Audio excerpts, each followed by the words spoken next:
The Sundarbans forest is the largest mangrove forest in the world, stretching over more than 10,000 square kilometers between India and Bangladesh. Half of the world's mangroves have already been destroyed. These forests grow in warm regions across Africa, Asia and South America, and also along the coastlines of Brazil. Far in the south of the Indian subcontinent, between India and Bangladesh, lies the largest mangrove area on Earth, an impenetrable labyrinth. The farther east you travel, the heavier the air becomes. The sun loses its harshness, the wind carries salt, and the land begins to flow. Rivers spread like veins, carrying silt and stories until they reach the border, Bangladesh. Here, in a land made of equal parts earth and water, life is a daily struggle with the elements. Bangladesh breathes to the rhythm of the monsoon. People build when the water falls and flee when it rises. The soil is fertile but fickle. The rivers give harvests, yet they also devour houses, bridges and lives. On the markets, the spectacle of survival begins. Between mountains of vegetables, fish and fabrics, life flows like an endless trade. Women crouch on the ground, sorting tomatoes, cucumbers, okra. Their hands are scales, their eyes as sharp as knives. Men heave baskets, bargaining with rough voices. The smell of fresh fish mixes with sweat and damp wood. On the fish markets, water splashes against boots. Nets drip, ice crunches, blades flash. Traders shout their prices, children carry buckets, women clean fish with precise movements as if the sea itself lived in their fingers. Every second counts. A single hesitant move can mean the difference between a meal and hunger. The day is short, the pay even shorter, and yet everywhere you look, life gleams. In faces that are tired but not empty, in voices that refuse to stop trading, hoping, living. In a land embraced and threatened by water, stillness equals extinction. Beyond the cities, where the rivers widen and the roads end, another Bangladesh begins. A land of swamps, mist, and patient people. Here the earth is soft, the air heavy, the light liquid. The ground beneath one's feet breathes. Houses stand on stilts, as if ready to flee at any moment. Goats balance across bamboo bridges. Children play between puddles that look like tiny oceans. Life in the wetlands is hard. There are no certainties. The tide can take everything, at any time. Salt water eats fields, destroys seeds, steals hope. And yet the people remain. They plant rice, they fish, they build dams of mud and bamboo only to rebuild them days later. Men mend nets, women collect wood, children carry water. Everything is work, everything is survival. When day breaks, the sky burns in shades of gray. Smoke rises from clay stoves, and boats glide silently through the shallow water. A man kneels in his boat, checking the knot of his net, his skin tanned by salt, his hands steady.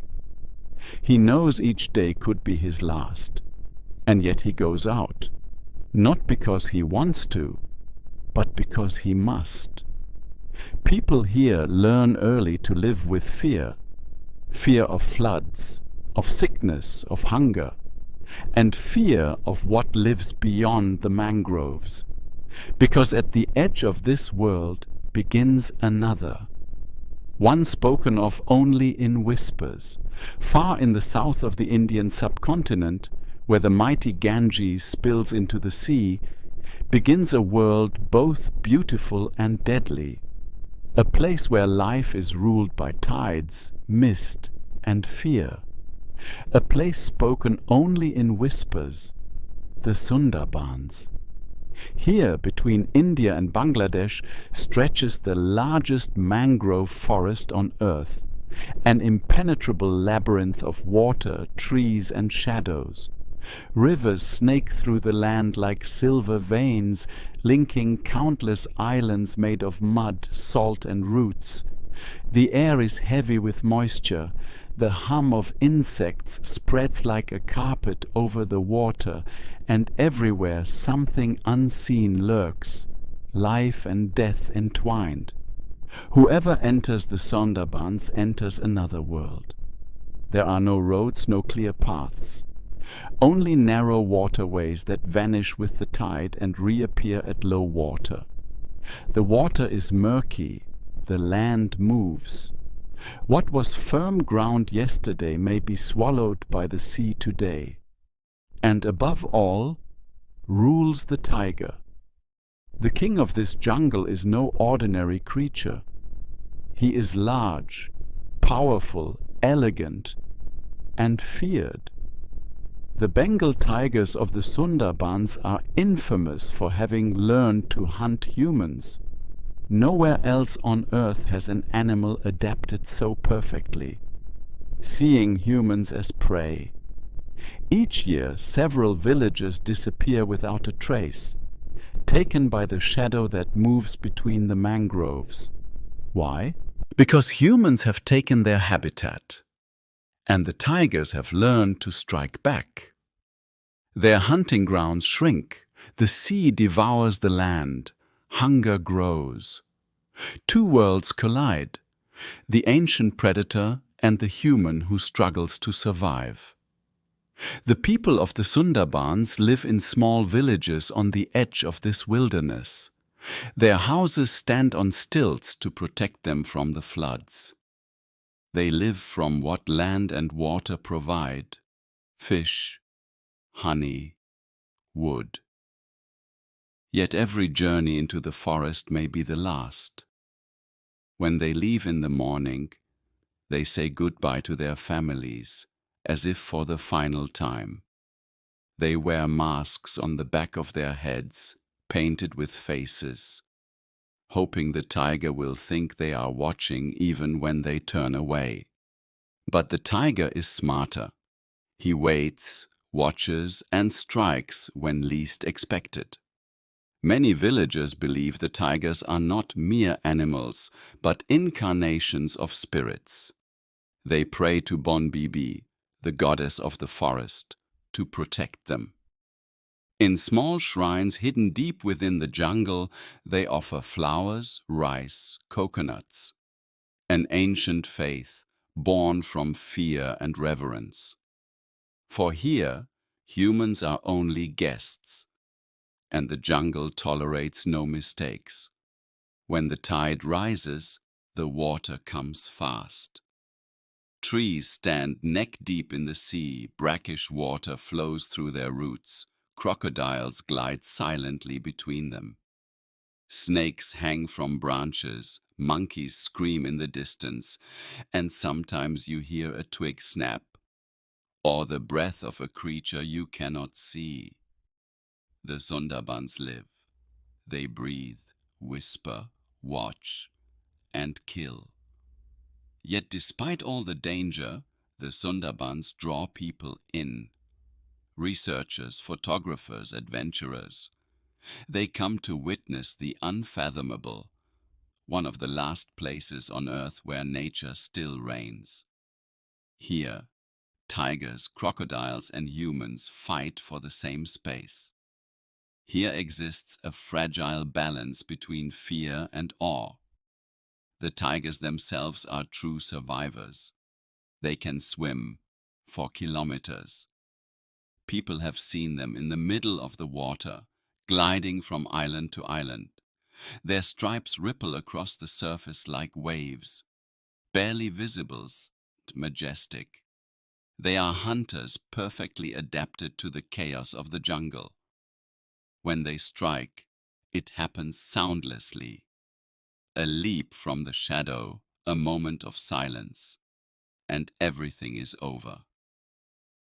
But the true drama unfolds slowly. Climate change is transforming the delta. The sea is rising, and each year more islands vanish. Salt water seeps into the soil, destroying crops and forcing people to abandon their villages. Many already call the Sundarbans the first victim of the rising sea, a place that reveals how fragile the balance between humanity and nature truly is. And while the people fight to survive, so do the tigers. Their territory shrinks, their prey disappears.